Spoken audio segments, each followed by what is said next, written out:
से फोन पर बिजी हो, लेकिन आज मैं तुम्हें यहाँ कुछ जरूरी बात करने के लिए लेकर आया था। पुष्कर ने दबी हुई आवाज में उर्वी से कहा, जो काफी देर से फोन से सेल्फी ले लेकर अपने दोस्तों को भेज रही थी। अरे तो बोलो ना, मुझे कान से सुनना है, आंखों से थोड़ी ना। उर्वी ने फिर से कॉफी मग के साथ सेल्फी लेते हुए कहा, जो कि अभी अभी वेटर ने उसके सामने लाकर रखा था, जिसमें ब्रेकफास्ट के लिए कुछ प्लेट्स भी थी। आज वैलेंटाइन डे है और आज के दिन कोई लड़का किसी लड़की को किस लिए बाहर डेट पर लेकर आता है? तुम ये भी नहीं समझती हो क्या? पुष्कर ने फिर से उर्वी का ध्यान अपनी ओर खींचने के लिए कहा। पुष्कर बड़ी उम्मीदों से उर्वी को आज उसके मनपसंद नॉर्थ कॉम्प्लेक्स के हडसन लेन कॉम्प्लेक्स में लेकर आया था। उसके हाथ में गुलाब का फूल था और वो आज उर्वी से अपने दिल की बात कहना चाहता था, लेकिन उर्वी थी कि उसे अपने फोटोज खींचने और फिर फिल्टर लाकर सोशल मीडिया पर अपलोड करने से फुर्सत ही नहीं थी।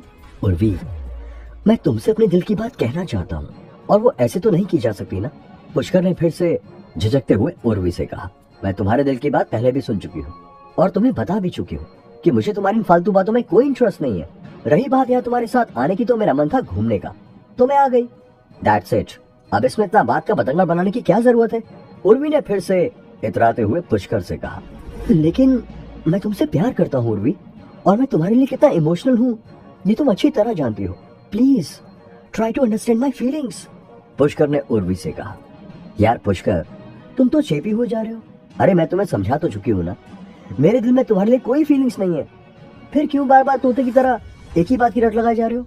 यही प्रॉब्लम है तो मिडिल क्लास लड़कों की। जरा सा कोई लड़की ढंग से बात क्या कर ले, बस हो जाता है तुम्हारा आई लव यू शुरू। उर्वी ने लगभग गुस्से में पुष्कर को डांटते हुए कहा। पुष्कर ने नजरें बचाते हुए अपने आसपास बैठे हुए लोगों को देखा, जिनमें से कई उसकी ओर ही देख रहे थे। ठीक है, लेकिन इसमें ये मिडिल क्लास की बात कहां से आ गई? और पहले तो तुम मुझसे अभी तक पुष्कर की बात पूरी भी नहीं हुई थी। कितने में ही उर्वी ने उसे हाथ दिखाते हुए रोक दिया और कहा, क्यों बात नहीं है मिडिल क्लास की? मैं जब से तुम्हें जानती हूँ तब से तुम बस में या मेट्रो में धक्के खाते हो।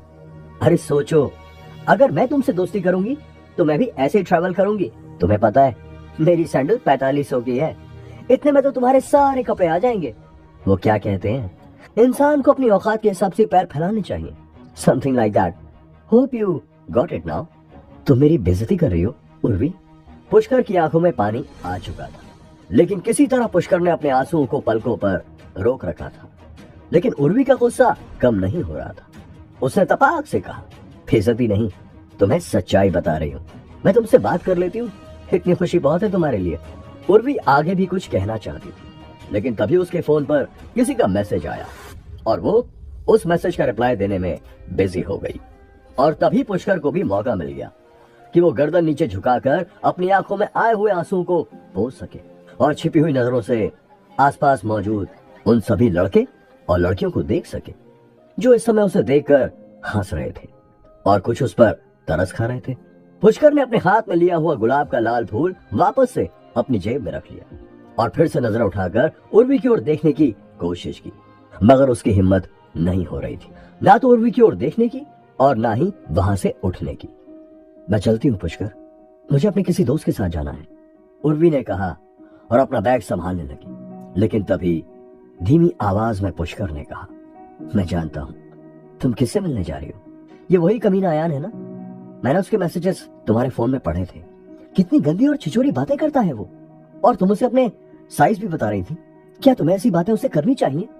पुष्कर ने धीमी आवाज में उर्वी से कहा, लेकिन जैसे उसने आग में घी डाल दिया था, उसकी बात खत्म होते ही उर्वी जोर से चिल्लाई, What the hell? You creep? You bloody despo? How dare you touch my phone? Urvi की आवाज इतनी तेज थी कि आसपास जितने भी लड़के और लड़कियां खड़े थे वो सब उन दोनों की ओर ही देखने लगे और पूरे कॉम्प्लेक्स में उर्वी की आवाज फैल गई। उस ओपन रेस्टोरेंट का मालिक चक्रधर भी वहां आ पहुंचा था।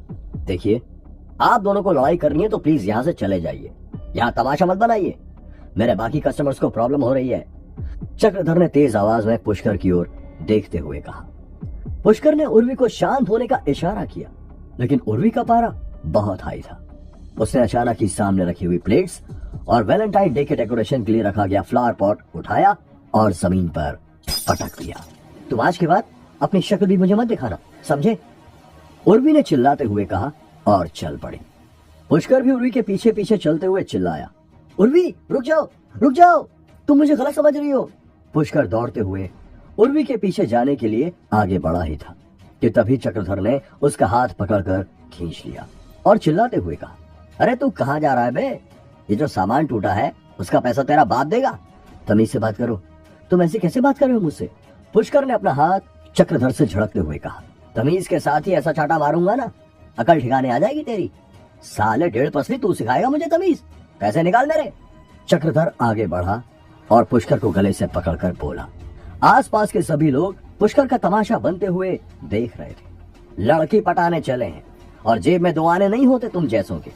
तू यहाँ से जाएगा नहीं जब तक मेरे पैसे नहीं देगा, समझा? चक्रधर ने पुष्कर को गले से खींचते हुए कहा, अभी मेरे पास पैसे नहीं है और तू मेरी शर्ट छोड़ दे वरना अच्छा नहीं होगा। पुष्कर ने भी चक्रधर से अपना गला छुड़ाने की कोशिश करते हुए कहा। सभी लोग ये तमाशा देख रहे थे। पुष्कर को बड़ी ही बेइज्जती महसूस हो रही थी।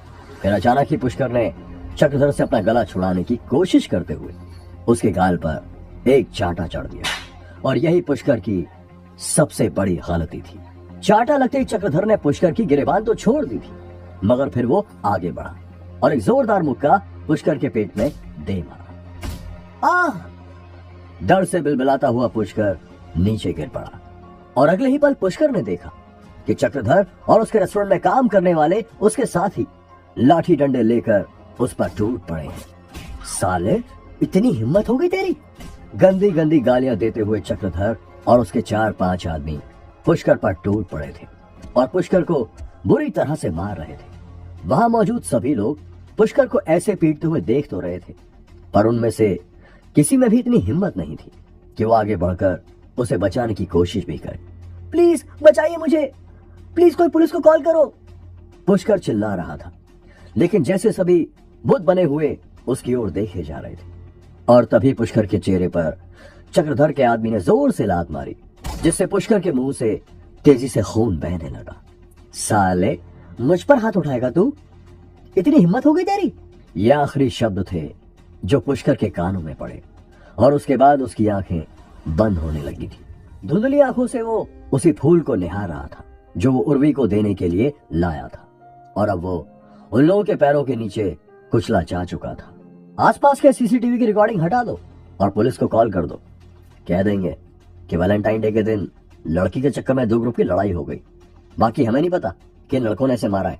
जल्दी करो, पुलिस वाले इसे अस्पताल पहुंचा देंगे। यहीं मर गया तो दिक्कत हो जाएगी, चक्रधर ने अपने आदमियों से कहा। इस घटना के लगभग 2 महीनों के बाद, हे महादेव, ये क्या है? मेरा पूरा शरीर लाल क्यों होता जा रहा है? ओह नहीं नहीं, क्या मैं जल रहा हूं? पुष्कर बाथरूम के शीशे के सामने खड़ा हुआ अपने शरीर को लाल रंग में बदलते हुए देख रहा था। पुष्कर आज फिर उसी कॉम्प्लेक्स में अपनी पुरानी स्कूल की दोस्त श्रावणी के साथ आया था, लेकिन यहां आते ही फिर से उसे वो ही दिन याद आ गया था। पुष्कर का मन इतना दुखी था कि वो भागकर टॉयलेट में आकर छुप गया, लेकिन जैसे ही पुष्कर ने बाथरूम के मिरर में अपना चेहरा देखा तो वो शॉक हो गया। अचानक ही उसे अपने शरीर में एक अलग ही प्रकार का बदलाव देखने को मिल रहा था।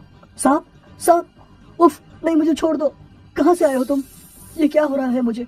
अचानक ही पुष्कर को अपनी छाती और नाभि से 2 सांप निकलते हुए दिखाई दिए, जिनमें से एक काले और एक नीले रंग का था। ओम ओम ओम, ये शब्द पुष्कर के मुंह से ही निकल रहे थे, मगर आवाज उसकी नहीं थी। तेजी से फुंकार मारते हुए वो दोनों सांप उसकी आंखों के सामने नाचने लगे। ये क्या हो रहा है मुझे? तुम कौन हो? मुझे बताओ प्लीज, क्या तुम्हें मेरे महादेव ने भेजा है?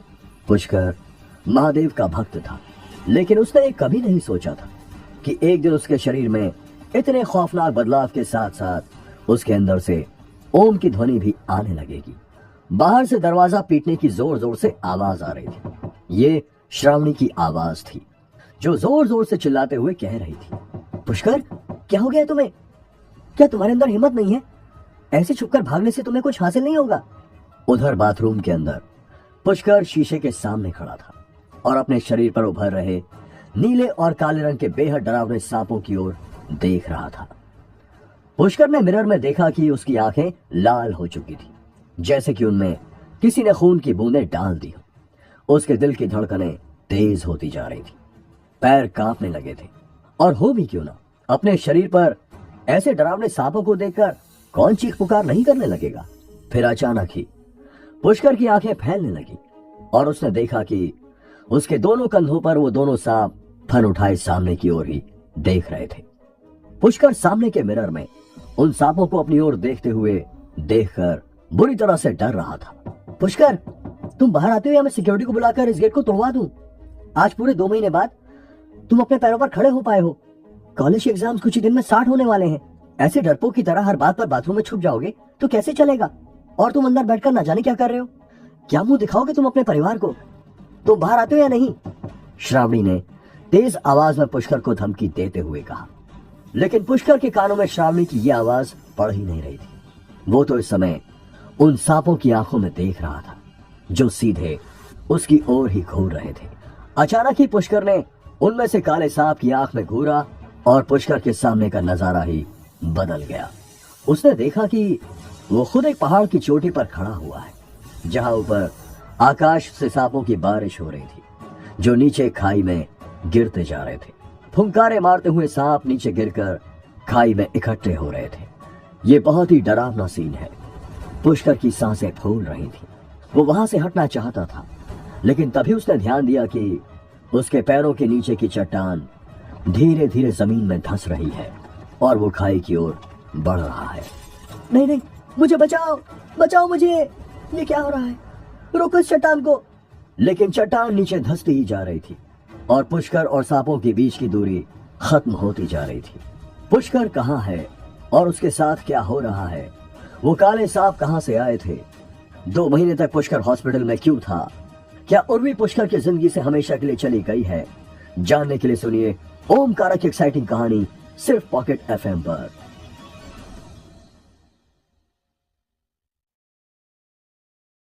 पुष्कर को फुंकार मारते और आपस में उलझे हुए सांप बिल्कुल सामने नजर आ रहे थे। उसके दिल की धड़कन बढ़ती ही जा रही थी। तभी अचानक पुष्कर ने देखा कि एक बड़े आकार वाला सांप उसी की ओर अपना फन फैलाए हुए देख रहा है। पुष्कर बुरी तरह कांप रहा था। वो चिल्लाना चाहता था, मगर उसके मुंह से आवाज ही नहीं निकल पा रही थी।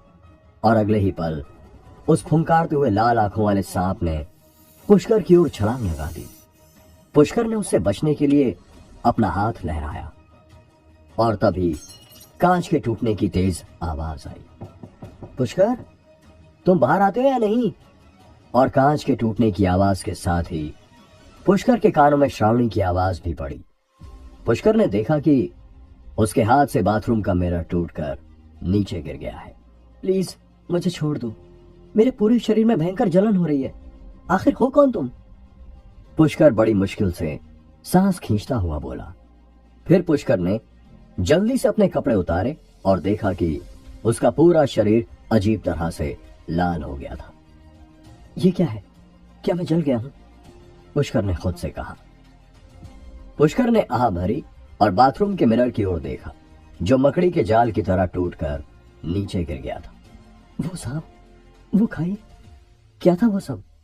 ओह गॉड, कितना डरावना था वो सीन, पुष्कर ने कहा। पुष्कर के मुंह से निकले ये शब्द खत्म ही हुए थे कि तभी एक जोरदार आवाज के साथ बाथरूम का दरवाजा खुल गया और श्रावणी तेजी से अंदर गिरी। वो दोनों एक दूसरे के गले से चिपक गए और एक साथ जमीन पर गिर पड़े। पुष्कर को केवल यह महसूस हुआ कि उसकी बाहों में बैठी लड़की से हल्की सुगंध आ रही थी। गर्म और मुलायम मांस, गुलाबी कमर और पुष्कर के हाथ श्रावणी के कमर के निचले हिस्से को जोर से पकड़े हुए थे। श्रावणी का नाजुक चेहरा, जो पहले सिर्फ गुस्से में लाल था, अब वह शर्म और गुस्से से लाल दिख रहा था, क्योंकि श्रावणी की छाती पुष्कर के सीने में धंस चुकी थी। इस समय वो दोनों एक ऐसी स्थिति में थे जिसकी श्रावणी ने कभी कल्पना भी नहीं की थी। श्रावणी? पुष्कर जैसे नींद से जागा हो। उसे नॉर्मल होने में थोड़ा समय लग गया था। पुष्कर के शरीर पर उभरे वो नीले और काले रंग के सांप गायब हो चुके थे। हालांकि उसे अभी तक ये एहसास नहीं था कि उसके हाथ श्रावणी के खूबसूरत शरीर के कौन से हिस्से पर हैं। पुष्कर अभी तक भौचक्का था। मुझे बहुत दर्द हो रहा है। पुष्कर, तुम क्या कर रहे थे? मैं कितनी देर से दरवाजा खटखटा रही थी, श्रावणी ने दबी हुई आवाज में कहा। और उसके साथ ही श्रावणी ने खुद को पुष्कर की मजबूत पकड़ से छुटाते हुए अपनी गुलाबी मुट्ठी से गुस्सा निकालने के लिए पुष्कर की छाती पर 2 बार मुक्का मारा। हालांकि ये दोनों मुक्के श्रावणी ने अपनी शर्म छुपाने के लिए पुष्कर की छाती पर जड़े थे। उन दोनों मुक्कों के साथ ही पुष्कर को याद आया कि श्रावणी तो उसके स्कूल की दोस्त है और आज वो दोनों यहाँ नॉर्थ कैंपस में अपने कॉलेज में आए थे। जिसके बाद अचानक ही श्रावणी ने उससे इस कॉम्प्लेक्स में आने के लिए कहा था, जहां पिछली बार वो उर्वी के साथ आया था और चक्रधर ने उसकी पिटाई की थी। अरे तुम जल्दी से अपना हाथ हटाओ। श्रावणी अचानक शर्म से चिल्ला उठी। यह एक अनजाने में हुई गलती थी। वैसे तुम मेरे ऊपर हो तो पहले तुम्हें उठना होगा, पुष्कर ने कहा। पुष्कर ने वास्तव में अपना हाथ श्रावणी के शरीर के उस हिस्से पर रखा हुआ था जहां उसे नहीं रखना चाहिए था। यह सुनते ही श्रावणी चिल्ला उठी। वह समय एक आकर्षक ऑक्टोपस की तरह पुष्कर के शरीर पर सवार थी। मैं जानती हूं ये सब किसी गलती है, श्रावणी ने खुद को संभालते हुए कहा। पुष्कर, क्या तुम्हें नहीं लगता कि तुम प्यार में टूटे हुए आशिक हो गए हो? क्या तुम्हें खुद को इस तरह बंद करके आत्महत्या करने की जरूरत है? श्रावणी उठी और शर्मनाक चेहरे के साथ पुष्कर को दोष देते हुए बोली। श्रावणी जमीन से तो उठ चुकी थी लेकिन अपने कपड़े संभालना भूल गई थी और तभी पुष्कर की नजर सीधा उसके टॉप के ऊपर के खुले बटन पर जाकर टिक गई। पुष्कर को यकीन नहीं आ रहा था कि श्रावणी इतनी बड़ी हो चुकी है। श्रावणी ने जैसे ही पुष्कर की नजरों का पीछा किया तो उसने झट से अपने टॉप का बटन बंद करने की कोशिश की, मगर बटन टूट चुका था और इस समय श्रावणी के पास शर्मा कर अपनी आंखें झुकाने के अलावा और कोई चारा नहीं था। तभी पुष्कर का ध्यान भी उसके ऊपर से हट गया। मैं टूटा हुआ आशिक हूं, पुष्कर ने मुस्कुराते हुए कहा। उर्वी सिर्फ अयान के साथ बात कर रही थी, लेकिन तुम इतने मूर्ख थे कि तुमने इसे सीरियसली ले लिया। मैं कुछ समय से तुम्हें कुछ बदला हुआ देख रही हूं पुष्कर, श्रावणी ने कहा। पुष्कर ने श्रावणी की बात पर कोई प्रतिक्रिया नहीं दी थी क्योंकि वो जानता था कि श्रावणी सच बोल रही है। कुछ ही देर पहले उसके शरीर पर गहरे काले और नीले रंग के सांप मंडरा रहे थे और अचानक ही वो सब गायब हो गए, जिनके बारे में पुष्कर को खुद भी कुछ नहीं मालूम था। और तो और पिछले कुछ समय से उसके अंदर से अचानक ही ऐसी आवाजें आती थी। तभी श्रावणी ने अपने गुलाबी होंठ दांत से काटे और धीमी आवाज में शिकायती लहजे में कहा, मुझे नहीं पता कि उसमें क्या अच्छा है, लेकिन तुम उसके लिए इस तरह बेचैन क्यों हो? श्रावणी ने पुष्कर से कहा। लेकिन अचानक ही पुष्कर की आंखें लाल हो गईं और उसके मुंह से निकला, आज मैं इस चक्रधर का खून पी जाऊंगा। तुम ऐसे क्यों बात कर रहे हो पुष्कर? और ये तुम्हारी आवाज को क्या हुआ?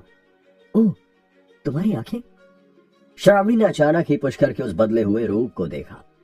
पुष्कर बाथरूम से बाहर निकल चुका था और उसके कदम चक्रधर की ओर बढ़ चुके थे। फुंकार मारते काले और नीले सांप पुष्कर के दोनों कंधों पर फिर से आ चुके थे। उसकी आंखें लाल थी और शरीर पत्थर की तरह सख्त हो चुका था। नहीं, तुम कुछ नहीं करोगे। अगर तुमने चक्रधर को मार दिया तो मैं बड़ी मुसीबत में फंस जाऊंगा। मुझे उसका खून नहीं करना है। पुष्कर ने अपने कंधे पर बैठे सांप को फुंकारते हुए देखकर कहा। पुष्कर के कहते ही काला सांप उसके कंधे से उड़ते हुए सीधे उसकी आंखों के सामने आ गया और बोला, अब तुम हमारे संरक्षण में हो, तुम्हें अपने बदले को पूरा करना ही होगा। काले सांप ने पुष्कर से कहा, मैं उसे अपने तरीके से समझा दूंगा, क्योंकि अगर तुमने उसे जान से मार दिया तो मैं बड़ी मुसीबत में फंस जाऊंगा। पुष्कर ने कहा, ठीक है, पर अगर तुम पर फिर से हमला होता है तो हमें उस हमले का जवाब देना ही होगा, फिर चाहे उसमें किसी की जान ही क्यों न चली जाए। काले सांप ने पुष्कर से कहा, लेकिन किसने दिया तुम्हें यह आदेश? कौन है जो मेरी मदद करना चाहता है? पुष्कर ने उस फुंकारते हुए सांप से पूछा। अभी इस बात का समय नहीं आया है, समय आने पर तुम्हें सब पता चल जाएगा। ये कहकर पुष्कर के कंधे पर बैठा वो सांप गायब हो गया था और अब पुष्कर चक्रधर के सामने आ पहुंचा था। चक्रधर, तुझे क्या लगा मैं तुझे ऐसे ही छोड़ दूंगा? तुझे अपने किए की कीमत चुकानी होगी। कमीने, आज मैं तुझे जिंदा नहीं छोड़ूंगा। पुष्कर ने चक्रधर के सामने आने के बाद जोर से चिल्लाते हुए कहा, अबे तू फिर आ गया? लगता है पिछली बार तू भूल गया है। पिछली बार तो सिर्फ तेरी हड्डियां तोड़ी थी, इस बार तेरी अर्थी यहां से निकलेगी। साले डेढ़ पसली। चक्रधर ने कहा, वो तो कुछ ही देर में पता चल जाएगा कि मेरी अर्थी निकलेगी या तेरी हड्डियां टूटेंगी। पुष्कर ने गुस्से में दांत भींचते हुए कहा, देख, आज मुझे परेशान मत कर, मुझे और भी बहुत काम है। इतना कहकर चक्रधर अपने मोटे शरीर को लेकर फिर से कुर्सी पर बैठ गया और पुष्कर पर ताना मारते हुए बोला, पैसे तो तुम्हारे जैसे फकड़ों के पास होते नहीं, फिर क्यों मुंह उठाकर यहां चले आते हो? पुष्कर चक्रधर के सामने खड़ा हुआ था और अपने अंदर के उस खौफनाक और भयंकर तूफान को शांत करने की कोशिश कर रहा था, क्योंकि पुष्कर जानता था कि उसके अंदर की ये ताकत चक्रधर और उसके आदमियों को खत्म करने के लिए काफी है। अचानक ही पुष्कर ने अपने आराध्य शिव शंकर को याद किया। हे महादेव, मैं इसका खून नहीं करना चाहता, प्लीज मेरे अंदर के इस गुस्से को शांत कर दो, वरना आज मेरे हाथों अनर्थ हो जाएगा। फिर पुष्कर ने चक्रधर से कहा, मैं जानता हूं तुम्हारे सामान की क्या कीमत है और मेरे पास इतने पैसे हैं कि मैं तुम्हारे सामान का हर्जाना भर सकूं, लेकिन तुम अपनी नहीं बल्कि उस सड़े हुए आदमी अयान के शब्द बोल रहे हो। यह सुनते ही चक्रधर शांत हो गया था, लेकिन तभी कुछ सोचते हुए वो गुस्से में खड़ा हो गया और तेज आवाज में चिल्लाते हुए बोला, मिस्टर अयान को बीच में क्यों लाते हो? तुम्हें क्या लगता है कि अयान से उसकी गर्लफ्रेंड छीनना कोई मजाक है? खैर, मैं तुम्हें ये बात अच्छे से बता देना चाहता हूँ बेवकूफ लड़के, अगर तुमने मिस्टर अयान और उनकी गर्लफ्रेंड के बीच में आने की कोशिश की तो तुम अपनी जान से हाथ धो बैठोगे। जान मेरी नहीं, तुम्हारी जाएगी। तुम इस रेस्टोरेंट की आड़ में कौन कौन से काम करते हो उन सब की जानकारी है मेरे पास। तुम सिर्फ खाना ही नहीं बल्कि चोरी छुपे शराब भी बेचते हो, पुष्कर ने चिल्लाते हुए कहा था। और उसकी बात सुनते ही चक्रधर के चेहरे का रंग बदलने लगा था। लेकिन पुष्कर यही नहीं रुका और वो आगे बोला, लेकिन सिर्फ शराब ही नहीं, और क्या क्या नशे की चीजें तुम कॉलेज के लड़के लड़के को सप्लाई करते हो, मुझे सब पता है। चक्रधर की आंखें फैलने लगी थी। उसे अंदाजा नहीं था कि पुष्कर उसके बारे में इतना कुछ जानता है। ठीक है, आज से पहले जो भी हमारे बीच में हुआ उसे एक बुरा सपना समझकर भूल जाओ, और मैं भी भूल जाता हूं, और अपनी पिछली गलती के लिए मैं तुमसे माफी मांगता हूं। चक्रधर ने बात को संभालते हुए पुष्कर से कहा, ठीक है, अब मेरा और तुम्हारा कोई संबंध नहीं है जब तक कि तुम खुद मेरे रास्ते में नहीं आते हो, लेकिन अगली बार मैं तुम्हें माफ नहीं करूंगा, पुष्कर ने चक्रधर से कहा। पुष्कर वापस जाने के लिए मुड़ चुका था, क्योंकि उसे अभी यह पता लगाना था कि उसके शरीर के साथ यह अजीबोगरीब घटना क्यों हो रही है। लेकिन जैसे ही पुष्कर बाहर जाने लगा, तभी चक्रधर के रेस्टोरेंट में काम करने वाली एक लड़की तेजी से भागती हुई वहां आ गई और चिल्लाते हुए बोली, सर, एक बूढ़ी औरत कैबिन में बेहोश हो गई है, आप जल्दी चलिए। लेकिन पुष्कर ने उस लड़की की बात को अनसुना करके बाहर जाने का मन बना लिया था। मगर जैसे ही वो बाहर आया तो उसे श्रावणी कहीं भी दिखाई नहीं दी। अरे, लड़की कहां गई? अभी तो मैं उसे यहीं पर छोड़कर गया था, पुष्कर ने कहा। पुष्कर ने रेस्टोरेंट के अंदर देखने की कोशिश की तो उसने देखा कि श्रावणी उसी ओर भागी चली जा रही है जहां वो बूढ़ी औरत बेहोश हो गई थी। पुष्कर भी ना चाहते हुए उसी ओर चल पड़ा। श्रावणी, तुम यहां क्या कर रही हो? चलो यहां से, मैंने चक्रधर से समझौता कर लिया है, पुष्कर ने श्रावणी के पास जाकर कहा। ओह, ये तो बहुत ही अच्छी बात है, लेकिन जिस तरह तुम चक्रधर की ओर गए थे मैं तो डरी गई थी, तुम बहुत ही गुस्से में लग रहे थे, श्रावणी ने राहत की सांस लेते हुए पुष्कर से कहा। पुष्कर जानता था कि श्रावणी उसकी उस रुद्र रूप की बात कर रही थी जिसके बारे में वो खुद भी नहीं जानता था। पुष्कर तो बस यही जानता था कि आज उसने कितनी मुश्किल से अपने आप से चक्रधर को बचाया था। तभी पुष्कर के कानों में उस बूढ़ी औरत के पति की रोने की आवाज पड़ी। देखो ना पुष्कर, इस बूढ़ी औरत को क्या हो गया है, ये बेचारी बेहोश हो गई है, श्रावणी ने सामने फर्श पर बेहोश लेटी हुई बूढ़ी औरत की ओर इशारा करते हुए कहा। पुष्कर ने आंख उठाकर उस बूढ़ी औरत और उसके पति की ओर देखा। उसके साथ में उसका पति विलाप कर रहा था और बाकी लोग खड़े हुए डॉक्टर का इंतजार कर रहे थे। ऐसा लग रहा था कि वो बूढ़ी औरत अपनी सांसें खो चुकी है। क्या पुष्कर उस बूढ़ी औरत की जान बचा पाएगा? क्या पुष्कर अपने शरीर में हो रहे इस बदलाव के बारे में जान पाएगा? जानने के लिए सुनते रहिए ये एक्साइटिंग कहानी सिर्फ पॉकेट एफएम पर।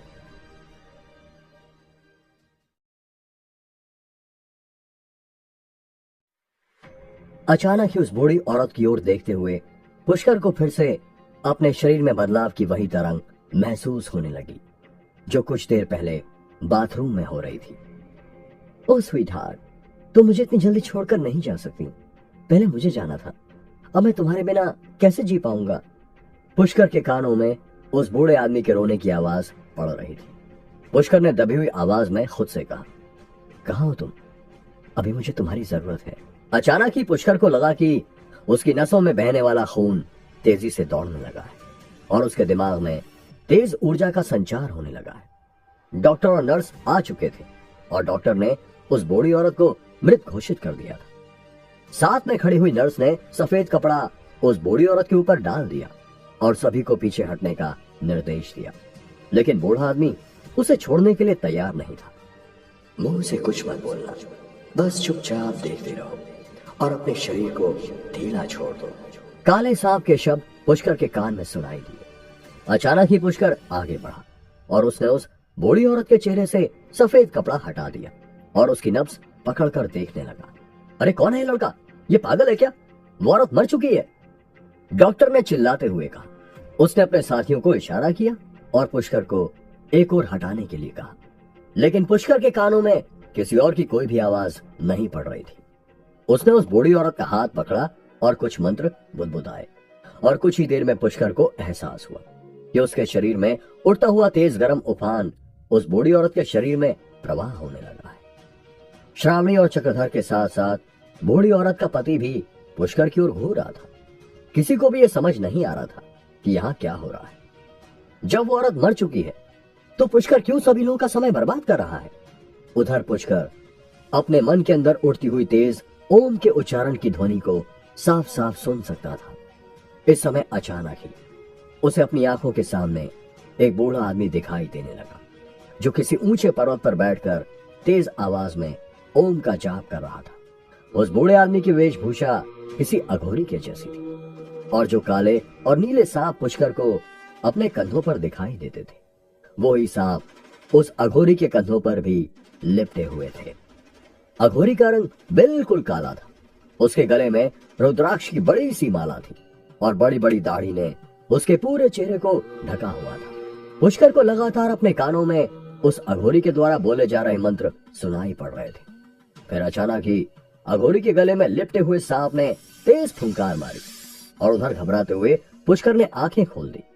पुष्कर ने देखा कि बूढ़ी औरत की सांसें लौट आई और उसके मुंह से तेज खून की उल्टी हुई है।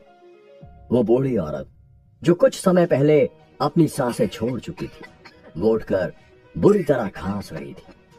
ये तो चमत्कार है, ये कैसे हो सकता है? आसपास खड़े सभी लोग, यहाँ तक कि डॉक्टर और उसके साथ आई हुई नर्स भी अचंभित थी। उन्हें समझ ही नहीं आ रहा था कि अचानक ही एक मरी हुई औरत जिंदा कैसे हो सकती है।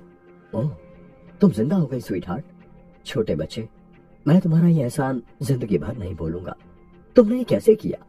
मैं और मेरा परिवार आज से तुम्हारे एहसानमंद हैं। बूढ़ा आदमी लगातार अपनी बीवी से लिपटकर रोते हुए पुष्कर से सभी बातें कह रहा था। उधर चक्रधर और श्रावणी को भी यकीन नहीं आ रहा था कि कुछ समय पहले मौत के मुंह में जा चुकी औरत को पुष्कर ने वापस से जिंदा कर दिया है। लेकिन पुष्कर के दिमाग में कुछ और ही चल रहा था। उसे उस अघोरी बाबा की शक्ल धुंधली धुंधली सी याद आ रही थी, जिसे उसने कुछ ही देर पहले अपने मन के अंदर देखा था। बेशक यहाँ मौजूद लोगों की नजरों में ये कारनामा पुष्कर ने किया था, मगर पुष्कर को मालूम था कि ये उसका नहीं बल्कि उसी बाबा की करामात है जो उसे अपने अंदर दिखाई दिए थे। उफ, उन बाबा का चेहरा और वो सांप कितने डरावने थे। वो कौन है? यही बातें सोचते हुए पुष्कर चक्रधर के रेस्टोरेंट से बाहर निकल गया और सड़क पर चलते हुए आगे बढ़ गया। उसने पलटकर श्रावणी को भी नहीं देखा था। उधर कॉम्प्लेक्स के अंदर बूढ़े आदमी के परिवार के लोग पहुंच चुके थे। कॉम्प्लेक्स के बाहर गाड़ियों की लाइन लग चुकी थी और उनके अंदर से बूढ़े आदमी के परिवार के लोग और बहुत से बॉडीगार्ड्स भी बाहर निकलकर तेजी से अंदर की ओर भाग रहे थे। चक्रधर और उसके साथी डरे सहमे से एक कोने में खड़े हुए थे। तभी चक्रधर को सामने एक लंबा चौड़ा आदमी दिखाई दिया जिसने महंगा सूट पहना हुआ था और उसकी महंगी घड़ी दूर से ही चमक रही थी। चक्रधर उस आदमी को पहचानता था। वो तेजी से आगे बढ़ते हुए उस आदमी के नजदीक पहुंच गया और सिर झुकाकर उसका अभिवादन करते हुए बोला, सर आप यहाँ? चक्रधर की आवाज में डर साफ साफ दिखाई पड़ रहा था। वो कहाँ है? मिस्टर सिंघानिया ने चक्रधर से पूछा। कौन सर? आप किसके बारे में बात कर रहे हैं? चक्रधर ने डरते हुए सिंघानिया से पूछा। लेकिन जितनी जल्दी चक्रधर ने अपनी बात खत्म की थी, उतनी ही तेजी से उसके गाल पर एक जोरदार तमाचा पड़ चुका था। थप्पड़ के बाद चक्रधर की हिम्मत नहीं थी कि वो उसके आगे मिस्टर सिंघानिया से कोई और सवाल पूछ सके। और हाँ, थप्पड़ पड़ते ही चक्रधर को यह भी समझ आ गया था कि मिस्टर सिंघानिया किसके बारे में पूछ रहे हैं। इसलिए उसने उस कैबिन की ओर इशारा किया जहां वो बूढ़ा आदमी और उसकी बीवी मौजूद थे। मिस्टर आनंद महेंद्रू, अब कैसी तबीयत है मिसेस महेंद्रू की? सिंघानिया ने कैबिन में पहुंचते ही सामने बैठे हुए बूढ़े आदमी से पूछा। ओह गॉड, क्या ये बूढ़ा couple mister and Mrs Mahendru है? सिंघानिया की बात सुनते ही चक्रधर और उसके साथियों के होश उड़ गए थे। उन्होंने कभी सपने में भी नहीं सोचा था कि इस समय उनके रेस्टोरेंट में शहर के इतने बड़े रईस और उनकी पत्नी मौजूद थे। और अभी अभी जिस बूढ़ी औरत की जान पुष्कर ने बचाई थी, वो और कोई नहीं बल्कि मिसेस महेंद्रू थी। तभी अचानक एक और सूट बूट पहने हुए मध्यम उम्र का आदमी, जिसके साथ एक बहुत ही सुंदर लड़की भी थी, वो सभी तेजी से उस कैबिन की ओर दौड़ते हुए आए। रेस्टोरेंट के अंदर लोगों का तांता लग चुका था। बहुत से बॉडीगार्ड जो कि ब्लैक सूट में थे, वो सभी रेस्टोरेंट के अंदर आ चुके थे।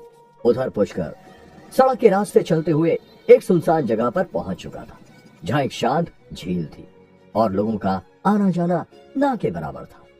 पुष्कर को अभी भी धुंधली से होरी बाबा की शक्ल याद आ रही थी, जो उसने कुछ ही समय पहले बूढ़ी औरत को ठीक करते समय देखी थी। और उसके द्वारा बोला जा रहा ओम मंत्र का जाप अभी तक पुष्कर के कानों में गूंज रहा था। ये मंत्र और जाप ठीक वैसा ही था जैसे कभी बचपन में पुष्कर को उसकी मां ने सिखाया था। पुष्कर झील के किनारे शांति से बैठ गया और फिर जैसे ही उसने आंखें बंद की तो फिर से उसे वही काले और नीले रंग के जहरीले सांप दिखाई देने लगे थे। पुष्कर ने ध्यान लगाना शुरू करते ही ओम का उच्चारण शुरू कर दिया था।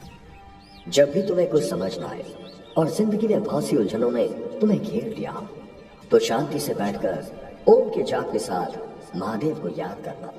देखना, महादेव तुम्हारी जरूर रक्षा करेंगे और तुम्हें सही रास्ता दिखाएंगे। माँ की दी हुई सीख पुष्कर के कानों में गूंज रही थी और उसी का पालन करते हुए पुष्कर ने इस परेशानी का हल ढूंढने के लिए ही ध्यान में बैठकर ओम का जाप करना शुरू कर दिया था। पुष्कर का मन अंदर ही अंदर डूबने लगा था और उसे अपने अंदर जोरों से ओम की ध्वनि सुनाई देने लगी थी। उधर रेस्टोरेंट के अंदर मिस्टर महेंद्रू का परिवार उन्हें देखते ही बेचैन हो गया था। दादाजी, दादाजी, एक खूबसूरत लड़की चिल्लाते हुए आगे बढ़ी। माँ, पिताजी, आप दोनों ठीक तो हैं? उस आदमी ने बूढ़े आदमी और उनकी पत्नी से कहा। आनंद महेंद्रू के परिवार के साथ उनके पारिवारिक डॉक्टर मिस्टर सत्यजीत भी आए हुए थे। मिस्टर और मिसेस महेंद्रू दोनों कुर्सी पर शांति से बैठ चुके थे। ओह, हमारी प्यारी पोती मेहका भी हमसे मिलने के लिए आई है। मिस्टर महेंद्रू ने मेहका के गाल पर हाथ रखते हुए कहा। डॉक्टर सत्यजीत, प्लीज देखिए ना, मेरी दादी को क्या हुआ है। मेहका की आंखों में आंसू थे और वो डॉक्टर सत्यजीत से आग्रह करते हुए बोली थी, अरे तुम क्यों चिंता करती हो, हम दोनों बिल्कुल ठीक हैं। दादी ने मेहका के सिर पर हाथ फेरते हुए कहा। मेहका की आंखें लाल थी और वो काफी डरी हुई भी लग रही थी। उसने सुबकते हुए अपने दादाजी से कहा, दादाजी, आप जब भी दादाजी के साथ कहीं घूमने जाते हैं तो कभी भी किसी को साथ लेकर नहीं जाते हैं और फिर ऐसी जगह आते हैं जहाँ के बारे में हमें कुछ पता ही ना हो। आनंद महेंद्रू ने कहा, अरे मैं और तुम्हारी दादी यही नॉर्थ कैंपस के कॉलेज के पढ़े हुए हैं और यहाँ की गलियों में हम छुप छुप कर मिला करते थे। इसीलिए अक्सर जब भी पुरानी यादें ताजा करनी होती हैं तो यहीं पर डेट मारने आ जाते हैं। ये कहते हुए मिस्टर आनंद महेंद्रू बहुत तेजी से हंसने लगे। तभी मिस्टर सिंघानिया ने हंसते हुए कहा, मिस्टर महेंद्रू, आप जब भी दोबारा जगह पर आए तो कृपया एक बार मुझे जरूर फोन कर दें। मैं यहाँ आपके लिए सब इंतजाम भी कर दूंगा। मैं आगे से ध्यान रखूंगा। लेकिन वो लड़का पुष्कर कहाँ गया? अगर वो आज ना होता तो तुम्हारी दादी जिंदा नहीं बचती मेहका, दादाजी ने कहा। मिस्टर महेंद्रू की बात सुनते ही सभी लोग इसे उनका आदेश समझकर पुष्कर को इधर उधर खोजने लगे, लेकिन वो उन्हें कहीं भी दिखाई नहीं दिया। जब उन्होंने सीसीटीवी कैमरों में देखा तो उन्हें पता चला कि पुष्कर तो पहले ही बाहर जा चुका है। अरे ये कैसा लड़का है, इतना बड़ा काम करने के बाद भी बिना इनाम के ही चला गया, मिस्टर महेंद्रू ने कहा। उधर झील के किनारे पुष्कर ओम का जाप करता हुआ शून्य की स्थिति में जा चुका था। अचानक ही पुष्कर को चारों ओर धुआं ही धुआं दिखाई देने लगा। ठंडी ठंडी सर्द हवाएं चल रही थी और तभी उसे एक ऊंचे बर्फीले पर्वत पर बैठा हुआ वही अघोरी दिखाई दिया, जो उसे बूढ़ी औरत को ठीक करते हुए दिखाई दिया था। उसके चारों ओर भयंकर काले और नीले रंग के सैकड़ों सांप दिखाई दे रहे थे, जो समय समय पर फुंकार मार रहे थे। अघोरी की आंखें बंद थी और वो बेहद ही सटीक और साफ आवाज में ओम का जाप कर रहा था। उसके काले काले लंबे बाल जटाओं की तरह आपस में उलझे हुए थे और उसके गले में रुद्राक्ष की बड़ी सी माला पुष्कर को साफ साफ दिखाई दे रही थी। धीरे धीरे पुष्कर अपने मन में अंदर की ओर झांकते हुए आगे बढ़ने लगा था। उसका अंतर्मन साफ साफ देख सकता था कि बर्फीले पर्वत पर बैठे उस अघोरी जैसे बाबा के गले में एक बहुत बड़ी नरमुंड की माला भी थी और उसका चेहरा दाढ़ी और मूंछों के बालों से ढका हुआ था। उसके माथे पर त्रिपुंड बना हुआ था और उसके माथे से ऐसा तेज निकल रहा था जैसे सूरज की रोशनी हो। पुष्कर धीरे धीरे उसे नजदीक से देखने के लिए आगे बढ़ रहा था। फिर अचानक ही उस बूढ़े अघोरी की आंखें खुल गई, जो खून की तरह सुर्ख लाल थी। उसकी लाल लाल बड़ी बड़ी आंखें देखकर पुष्कर बुरी तरह डर गया और उसका ध्यान टूट गया। सुबह हो चुकी थी। पुष्कर ने अपने शरीर की धूल हटाने के लिए जल्दी से कपड़े उतारे और सामने झील में छलांग लगा दी। कुछ देर बाद जब पुष्कर अच्छे से नहा चुका था तो वो झील से बाहर निकल आया और जैसे ही पुष्कर किनारे पर आकर अपने कपड़े पहनने वाला था, तभी उसे झील के सामने से जाने वाली सड़क पर एक लड़की दिखाई दी। पुष्कर ने ध्यान से देखा तो वो लड़की उसी की ओर देख रही थी। उस लड़की को देखकर पुष्कर एक बार के लिए चौंक गया था, क्योंकि उसे बिल्कुल भी अंदाजा नहीं था कि कोई इस तरह की सुनसान जगह पर भी आ सकता है। पुष्कर ने जल्दी से अपने कपड़े पहन लिए और वो धीरे धीरे उस लड़की की ओर बढ़ने लगा, लेकिन तभी उसे एक तेज कार की आवाज सुनाई दी और उसके बाद एक गोली की आवाज, जिसे सुनते ही पुष्कर के पांव जहां थे वहीं के वहीं रुक गए। क्या पुष्कर उस लड़की को बचा पाएगा? कौन था वो आदमी जिसने उस लड़की पर गोली चलाई थी?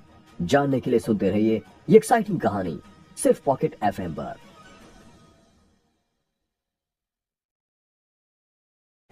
गोली लड़की की कमर में लग गई थी। उसने भागने की कोशिश की थी, मगर ज्यादा दूर तक भाग नहीं सकी और गिर गई। ये कोई नॉर्मल लड़की तो नहीं हो सकती, पुष्कर ने कहा। पुष्कर ने देखा था कि गोली लगने के बाद भी वो लड़की कुछ दूर तक भागती हुई गई थी और वो चिल्लाई तो बिल्कुल भी नहीं, उल्टे वो गाड़ी के पीछे भागने लगी थी।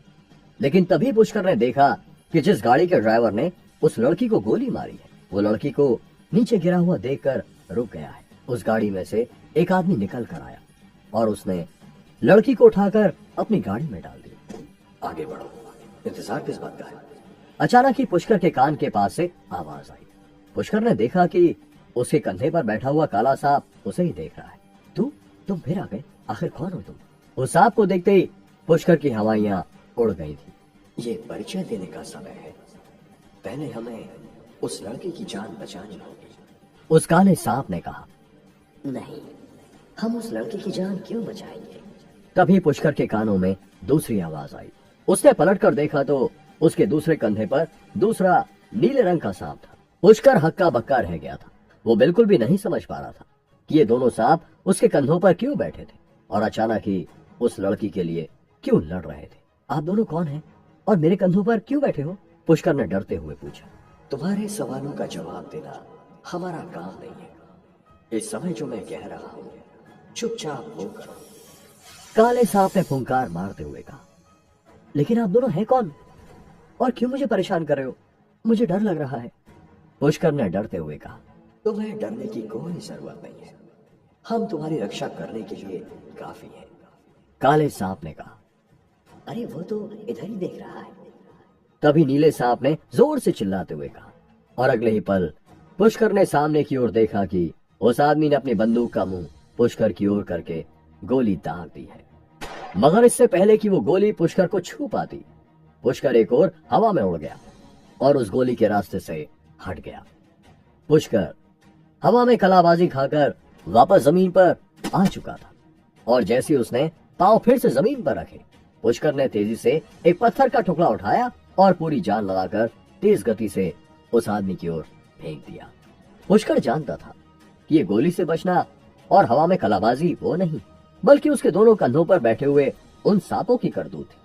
अगर सही समय पर उसके सीधे कंधे पर बैठा हुआ काला सांप उसे एक और ना खींचता तो वो गोली से नहीं बच पाता। पत्थर का वो टुकड़ा हवा में गोली से भी तेज रफ्तार से गया और सीधे उस आदमी के माथे में घुस गया। वह पत्थर यही नहीं रुका, बल्कि उस छोटे से पत्थर ने गोली चलाने वाले आदमी के सिर को भेद दिया और उससे पार होकर दूसरी ओर की गाड़ी के शीशे को तोड़ता हुआ पार निकल गया। पुष्कर ने खुद को सामान्य करने के लिए तेजी से कुछ गहरी सांसें ली और फिर वो जल्दी से उस कार की ओर आगे बढ़ा। पुष्कर जानता था कि इस गाड़ी में कैमरा लगा हो सकता है, जिससे कि उसकी तस्वीर इस गाड़ी के मालिक या फिर इस आदमी के बॉस तक जा सकती है। इसीलिए उसे इस गाड़ी के रिकॉर्डिंग डिवाइस को नष्ट करना ही होगा। जैसे ही पुष्कर ने आगे बढ़ते हुए गाड़ी का पिछला दरवाजा खोला तो एक मासूम सा बदन उसकी ओर गिर गया। ये वो ही लड़की थी जो बेहोश हो चुकी थी।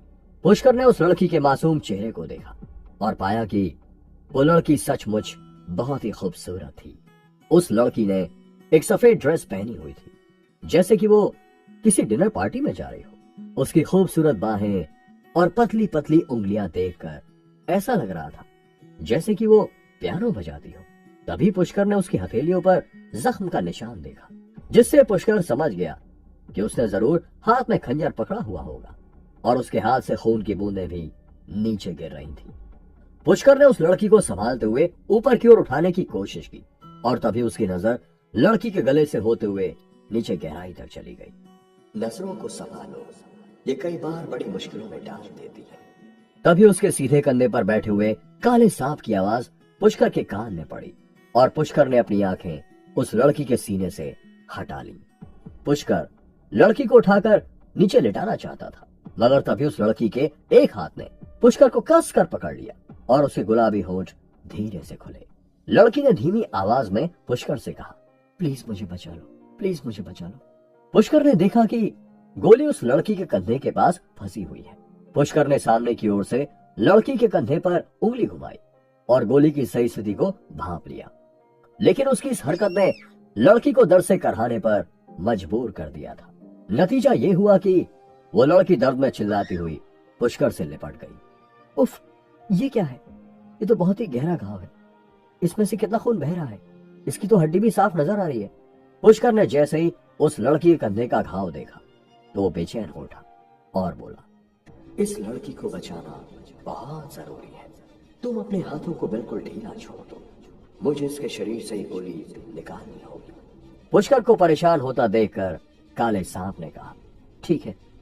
पुष्कर ने कहा और फिर उसने अपने हाथों को बिल्कुल ढीला छोड़ दिया।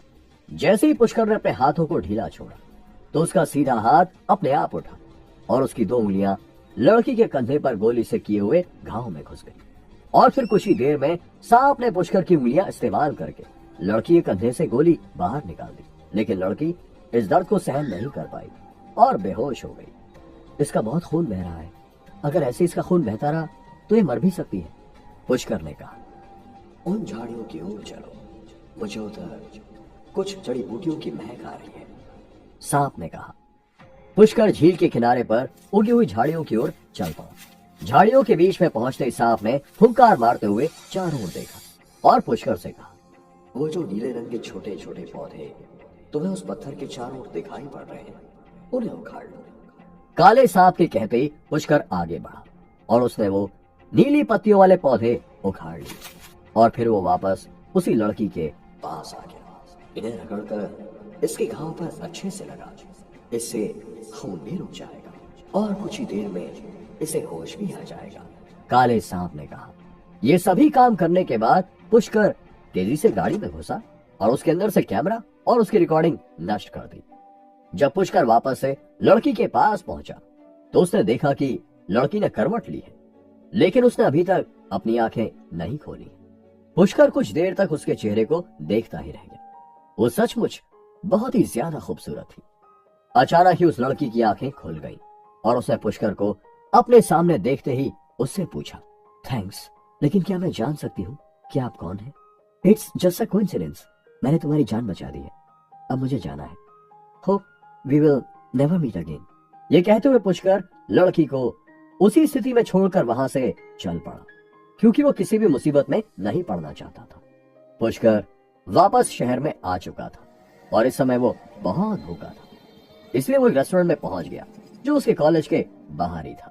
रेस्टोरेंट में बैठते ही पुष्कर ने सामने खड़े हुए वेटर को बुलाया और उसे खाने का ऑर्डर दे दिया, और फिर वो उन्हीं बाबा और सांपों के बारे में सोचने लगा।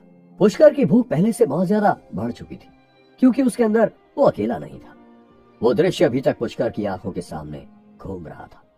वो बर्फीले ऊंचे ऊंचे पहाड़ और उनके ऊपर शांति से बैठे हुए वो अघोरी बाबा। पुष्कर अपने ही ख्यालों में डूबा हुआ था कि तभी एक दुबली पतली सी लड़की उसके सामने आकर बैठ गई, और इतने में ही उसका दिया हुआ ऑर्डर भी वेटर ने लाकर टेबल पर रख दिया। पुष्कर अपने सामने रखे हुए खाने को देख ही रहा था कि तभी उसके कानों में एक पतली सी मधुर आवाज पड़ी, ओह डार्लिंग, आप भी ना, पता नहीं इतना कम क्यों खाने लगे हो?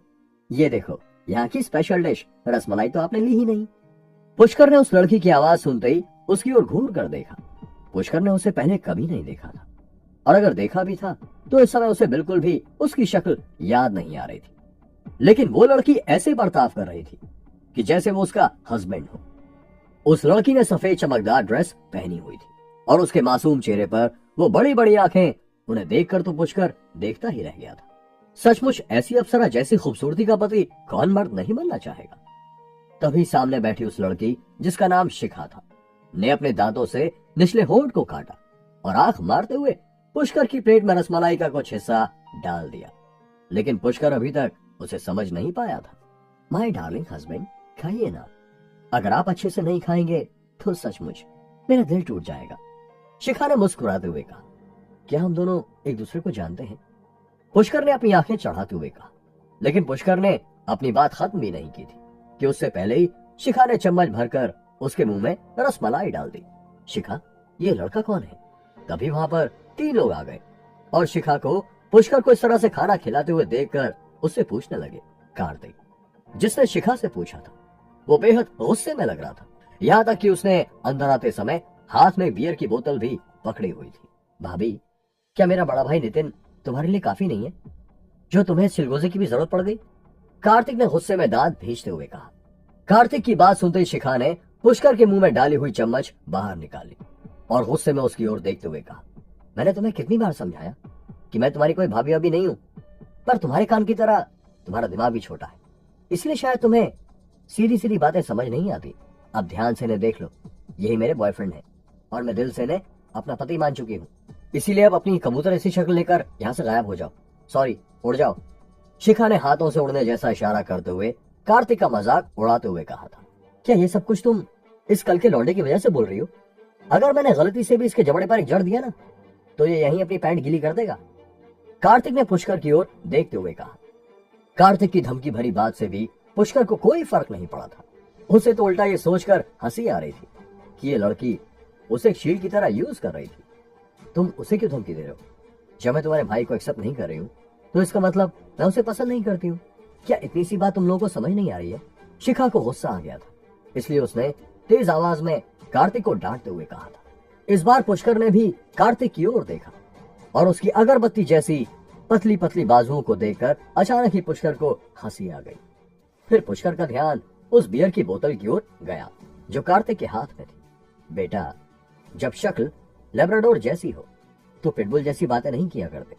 ओह, तो तुम इस बोतल की वजह से हीरो बन रहे हो? क्या सचमुच इससे तुम मेरा सर फोड़ सकते हो?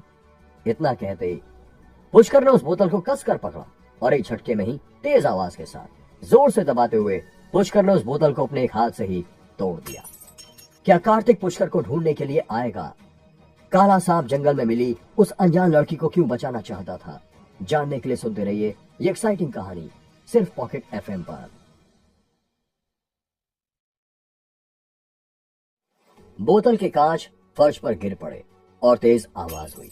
ये देखते ही कार्तिक और उसके साथ आए हुए उसके दोनों दोस्त दो कदम पीछे हट गए। जिस लड़के को वो एक कमजोर लौंडा समझ रहे थे, वो तो फाइटर निकला। लेकिन सिर्फ इतना ही नहीं, पुष्कर ने बोतल के वो कांच के टुकड़े फर्श से उठाए और उन्हें हाथ से मसल कर पाउडर बनाते हुए अपने सामने के टेबल पर रगड़ दिया। अबे गधों, जाओगे या तुम्हारा भी पाउडर बना दूं? पुष्कर ने कार्तिक और उसके दोस्तों से कहा। उन तीनों की आंखें ऐसे फटी हुई थी जैसे उन्होंने कोई भूत देख लिया हो। उन्होंने आज तक किसी को एक हाथ से बियर की बोतल को तोड़कर उसका पाउडर बनाते हुए नहीं देखा था। अगर और थोड़ी भी देर हम यहाँ रुके तो फिर हड्डियों के डॉक्टर के यहाँ मिलेंगे। दूसरे लड़के ने कहा। कौन हो तुम? मैं तुम्हारा नाम जानना चाहता हूँ, कार्तिक ने किसी तरह हिम्मत बांधते हुए कहा। क्यों बताऊं मैं अपना नाम? पुष्कर अपने अंदर की आवाज को सुन सकता था। ये उसी काले सांप की आवाज थी जो उसके अंदर था। तुम्हारे लिए अब इतना ही काफी है कि मैं इस लड़की का हस्बैंड हूं। पुष्कर ने हंसकर शिखा की ओर इशारा करते हुए कार्तिक की बात का जवाब दिया। शिखा के शरीर में अचानक से कपकपी छूट गई थी। उसने कभी भी किसी के मुंह से ऐसे शब्द नहीं सुने थे। अचानक ही उसका दिल जोर से धड़कने लगा था। शर्माते हुए उसने अपना सिर नीचे कर लिया। तीनों लड़के खिसिया कर रह गए थे। ठीक है, मैं तुम्हें याद रखूंगा, और अगर तुम्हारे अंदर हिम्मत है तो तुम मेरा यहीं पर इंतजार करो। कार्तिक ने दांत भींचते हुए पुष्कर से कहा। मेरे पास इतना समय नहीं होता कि तुम जैसे लोगों का यहां बैठकर इंतजार करो।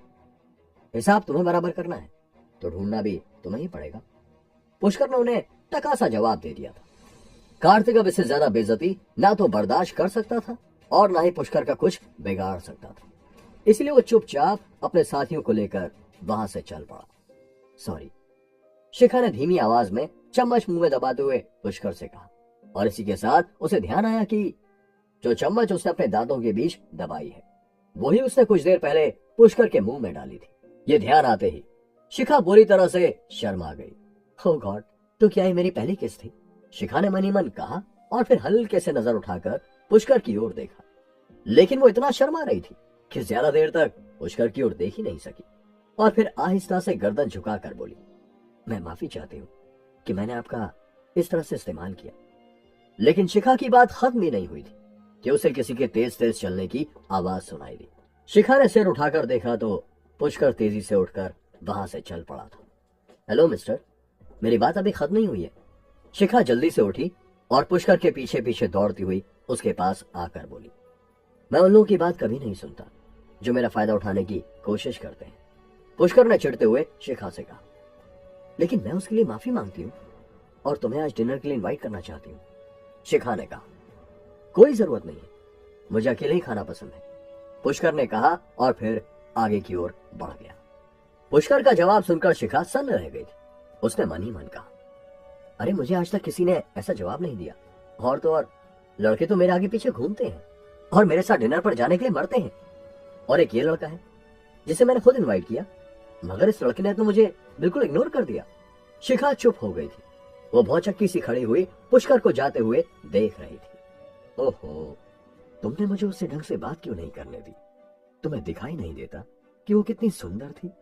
वो मुझे डेट पर बुला रही थी और तुमने उसे यूं उल्टा सीधा जवाब देकर भड़का दिया। पुष्कर ने अपने अंदर छुपे हुए सांप से झल्लाते हुए कहा, क्योंकि वह लाख कोशिशों के बाद भी उन दोनों सांपों पर काबू नहीं कर पा रहा था और उन्होंने ही शिखा को इस तरह से जवाब देने के लिए पुष्कर को मजबूर किया था। तो क्या हुआ? तुम्हें उसकी नजरों में हीरो भी तो मैंने ही बनाया था। और छोड़ो ये बकवास बातें, अभी तुम्हें बहुत बड़े बड़े काम करने हैं। इन झंझटों से दूर रहोगे तो ही अपना लक्ष्य पा सकोगे। सांप ने कहा, लक्ष्य? कैसा लक्ष्य? मुझे तुम्हारी बात समझ ही नहीं आ रही है। आखिर तुम हो कौन?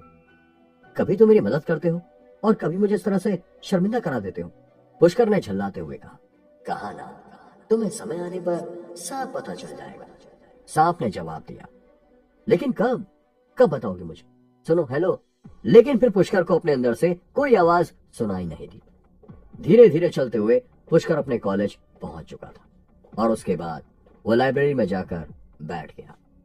शिखा भी पुष्कर के पीछे पीछे ही कॉलेज की लाइब्रेरी पहुंच गई थी। अरे यार, ये तो यहां भी आ गई। अगर इसने फिर से मुझसे डिनर के लिए कहा तो मैं जल्दी से तैयार हो जाऊंगा। पुष्कर मन ही मन शिखा को देखते हुए यही सोच रहा था। शिखा ने भी पुष्कर को देखा। अरे ये बेवकूफ उल्टी किताब क्यों पकड़कर बैठा है? मुझे तो लगता है सचमुच कोई साइको है। पुष्कर को किताब के पीछे अपना मुंह छिपाए हुए बैठा देखकर शिखा ने मन ही मन सोचा। तभी शिखा के मोबाइल पर एक कॉल आया और वो भागते हुए लाइब्रेरी से बाहर निकल गई। ओह, तो ये भी इसी कॉलेज की है? चलो, फिर तो बहुत अच्छा है। अब तो इससे मुलाकात होती रहेगी। पुष्कर ने शिखा को जाते हुए देख कर कहा, अरे तुम पुष्कर, तुम यहाँ? तभी पुष्कर को अपने पीछे से किसी की आवाज सुनाई दी। पुष्कर ने पीछे मुड़कर देखा तो एक औरत उसके पीछे खड़ी थी, जिसकी उम्र लगभग 40 वर्ष की थी। क्या तुम्हें भी पौधे और उनके बारे में पढ़ना पसंद है? मैडम का अजीब सा सवाल सुनकर पुष्कर चौंक गया था। तभी उसकी निगाहें अपने हाथ में पकड़ी हुई किताब पर गई, जो कि बेहद दुर्लभ पौधों और जड़ी बूटियों के बारे में थी। जी मैडम, वो मैं बस यूं ही, पुष्कर ने झिझकते हुए कहा। मैडम नहीं, आंटी कहो। मैंने तुम्हें कितनी बार कहा है कि मैं और तुम्हारी माँ पुरानी सहेलियां हैं और आज भी बहुत अच्छी दोस्त है, इसलिए तुम मुझे सुरभि आंटी ही कहा करो, चाहे कॉलेज में हो या कहीं बाहर। सुरभि ने कहा। लेकिन तुम अकेले क्यों हो? तुम्हारे कोई भी दोस्त यहाँ नहीं दिखाई दे रहे हैं? और उर्वी भी, वो भी तुम्हारे साथ नहीं है? सुरभि ने पुष्कर से पूछा। सुरभि उर्वी की माँ थी, और क्योंकि उसकी माँ और सुरभि बहुत अच्छी दोस्त थी, इसलिए पुष्कर ने बहुत सा समय उर्वी के साथ गुजारा था, और इन नजदीकियों के कारण ही पुष्कर उर्वी के प्यार में पड़ गया था। पर उस प्यार का अंत बेहद दर्द भरा था, जिसे पुष्कर कभी भूल नहीं सकता था। लेकिन अब पुष्कर निर्णय ले चुका था कि वो फिर कभी भी उर्वी के पीछे इस कदर दीवाना नहीं होगा, जैसा वो पहले कभी हुआ करता था। ओह गॉड, ये लड़की फिर मुझसे झूठ बोलकर कहीं चली गई। उसने मुझसे कहा था कि वो तुम्हारे साथ है, और देखो तुम यहाँ अकेले बैठकर पढ़ाई कर रहे हो, और वो न जाने कहाँ गायब है। सुरभि ने अपने माथे पर हाथ मारते हुए कहा। आप चिंता मत कीजिए, उर्वी अपने दोस्तों के साथ ही होगी। पुष्कर उर्वी के बारे में ज्यादा बात नहीं करना चाहता था, इसलिए उसने बात बदलने के लिए सुरभि से कहा, क्या आप भी यहाँ कोई बुक पढ़ने के लिए आई हैं? हाँ, आज मेरी कोई क्लास नहीं है, तो सोचा मैं तुम लोगों की एक्टिविटीज के लिए कोई बुक पढ़ लूं। सुरभि ने कुछ सोचते हुए कहा। ओके, फिर तो जो किताबें आपको चाहिए वो सेकंड या थर्ड फ्लोर पर ही मिलेंगी, पुष्कर ने कहा। Oh really? लगता है तुम्हारी मेमोरी काफी अच्छी है पुष्कर। ठीक है, मैं वहीं जाकर देखती हूँ। और हाँ, आज शाम को तुम मेरे घर पर आ जाना, साथ में ही डिनर करेंगे, सुरभि ने कहा। पुष्कर का मन तो नहीं था, लेकिन फिर भी उसे सुरभि और अपनी माँ की दोस्ती के कारण हाँ करनी पड़ी। शाम हो चली थी और पुष्कर लाइब्रेरी में बैठा हुआ था। अब उसे उर्वी के घर जाने की तैयारी करनी थी। क्यों, कहाँ जाने की सोच रहे? तभी उसे अपने सीधे कान में आवाज आई। मैं वो सुरभि आंटी ने बुलाया ना आज, तो वहीं जाऊंगा, पुष्कर ने कहा। भूल गए वो पिटाई और वो बेइज्जती, और फिर भी वहां जाने के लिए हामी भरती तुम्हारी। तुम्हें नहीं लगता कि तुम्हें उस लड़की से दोबारा नहीं मिलना चाहिए?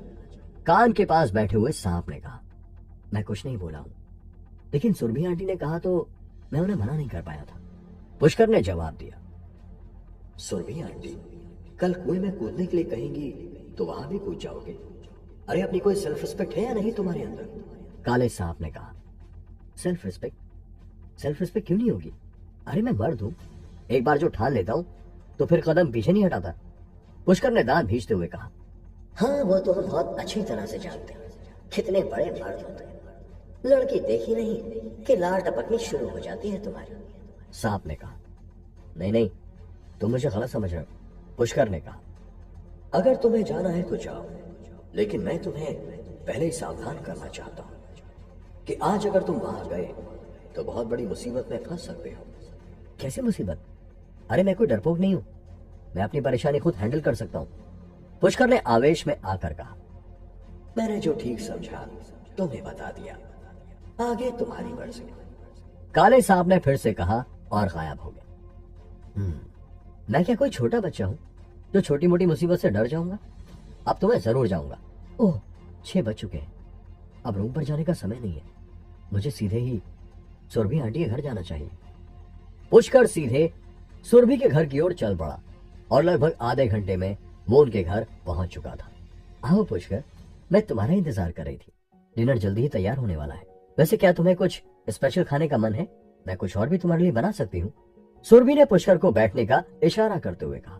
थैंक यू सुरभि आंटी, लेकिन मैं खाने के मामले में इतना चूजी नहीं हूँ, आप जो भी बनाएंगी मैं खा लूंगा, पुष्कर ने मुस्कुराते हुए कहा। फिर ठीक है, तुम्हारे अंकल तो काम के सिलसिले में बाहर गए हुए हैं, इसलिए आज हम तीनों ही डिनर करेंगे, सुरभि ने कहा। अरे नालायक, बाहर आ जा, देख पुष्कर आया है, सुरभि ने जोर से चिल्लाते हुए उर्वी से कहा, जो कि अपने कमरे में बैठी हुई किसी से फोन पर चैटिंग कर रही थी। अपनी माँ की आवाज सुनते ही उर्वी कमरे से बाहर आ गई। उसके बाल खुले हुए थे और उसने डीप नेक टॉप के साथ शॉर्ट पहना हुआ था। कटीले नए नक्श के साथ साथ एक खूबसूरत फिगर होने के कारण उर्वी बहुत ही ज्यादा सेक्सी लगती थी, इसलिए तो पुष्कर उसके प्यार में पागल हो गया था। लेकिन अब उसके अंदर से उर्वी के लिए वो दीवानापन खत्म हो चुका था, पर अभी भी वो अपनी नजरों को उर्वी के खूबसूरत शरीर पर घूमने से रोक नहीं पा रहा था। पुष्कर, तुम्हारे अंदर अभी भी इतनी हिम्मत है कि तुम मेरे घर पर डिनर करने के लिए आ गए हो? उर्वी ने ताना मारते हुए पुष्कर से कहा, जब उसकी माँ खाने की तैयारी करने के लिए किचन में जा चुकी थी। मुझे उम्मीद नहीं थी कि तुम मेरे फोन के अंदर झांकने के बाद मेरे पीछे पीछे मेरे घर तक आने की भी हिम्मत कर सकते हो। दाद देनी पड़ेगी मुझे तुम्हारी बेशर्मी की, और तुम मेरी माँ से मेरी शिकायत भी करते हो। उर्वी ने तीखी जुबान में पुष्कर को कोसते हुए कहा। शिकायत? कैसी शिकायत? पुष्कर ने उर्वी से पूछा। अनजान बनने की कोशिश मत करो। आज मेरा अपने दोस्तों के साथ डिनर करने का प्लान था, लेकिन तुमने ही मेरी मम्मी को बताया कि मैं तुम्हारे साथ नहीं हूं, और कमीनों की तरह यहाँ डिनर का प्लान बना लिया। तुम्हें थोड़ी बहुत शर्म आती भी है या नहीं? कैसे पता चला मेरी मम्मी को कि मैं तुम्हारे साथ नहीं हूं? उर्वी ने मुंह बनाते हुए पुष्कर को झड़कते हुए कहा, तुम जितना समझती हो मैं उतना बुरा भी नहीं हूं। और हाँ, वो अयान अच्छा लड़का नहीं है जिसके पीछे तुम दीवानी हुई बैठी हो और मुझसे लड़ रही हो, इसलिए अच्छा होगा कि तुम अपना ख्याल रखो। पुष्कर ने दबी हुई आवाज में उर्वी को समझाते हुए कहा। पुष्कर जानता था कि अयान एक अमीर घराने से था और अपने पैसे के दम पर ही उसने पहले भी स्कूल की कई लड़कियों को पटाया और फिर उन्हें प्रेग्नेंट करके छोड़ दिया था। ऐसी 5 लड़कियां थी जिन्होंने शर्म के कारण स्कूल छोड़ दिया था। उनके पेरेंट्स ने अयान के खिलाफ पुलिस में शिकायत भी की थी, मगर अयान अपनी फैमिली के रसूख के कारण बच गया था। हाँ, मुझे सबको छोड़कर सिर्फ तुम्हारे बारे में ही सोचना चाहिए, क्योंकि इस दुनिया में बस तुम ही एक अच्छे इंसान बचे हो। तुम अपने गले में एक बड़ी सी बाल्टी लटका कर क्यों नहीं चलते? हर इतनी शराफत टपकती है तुम्हारे चेहरे से, उसे इकट्ठा करके तुम बहुत पैसे कमा सकते हो। उर्वी ने चिढ़ते हुए पुष्कर से कहा था। उर्वी और अयान अभी अभी रिलेशनशिप में आ चुके थे, लेकिन उन दोनों ने किसी के सामने इसे कंफर्म नहीं किया था, क्योंकि उर्वी को डर था कि पुष्कर इसके बारे में उसकी मां को बता देगा। अरे, तुम दोनों किस डिस्कशन में लगे हो? चलो, खाना तैयार हो गया है। अचानक ही उर्वी की आवाज उन दोनों के कानों में आई। मम्मी, मुझे भूख नहीं है, मुझे अपने दोस्तों के साथ शॉपिंग करने जाना है, आप दोनों खा लीजिए। उर्वी ये कहते हुए सोफे से उठकर जाने लगी। तुम इसके साथ भूल कर भी मत जाना। पहली गलती तुम कर चुके हो, अगली गलती तुम्हारी जान ले सकती है। तभी पुष्कर के कान में उसी काले सांप की आवाज आई। कैसी मुसीबत? तुम ऐसी बातें क्यों कर रहे हो? पुष्कर ने कहा। मैं काल को आते हुए देख रहा हूं। मैं हर मौके पर तुम्हारी मदद नहीं कर पाऊंगा। ये लड़की झूठ बोल रही है, ये शॉपिंग करने नहीं जा रही है। अच्छा होगा तुम कोई बहाना बनाकर यहां से निकल जाओ। काले सांप ने पुष्कर को गहरी आवाज में आगाह करते हुए कहा। कहां जा रही थी उर्वी? क्या उर्वी पुष्कर के खिलाफ कोई साजिश रच रही थी? जानने के लिए सुनते रहिए ये एक्साइटिंग कहानी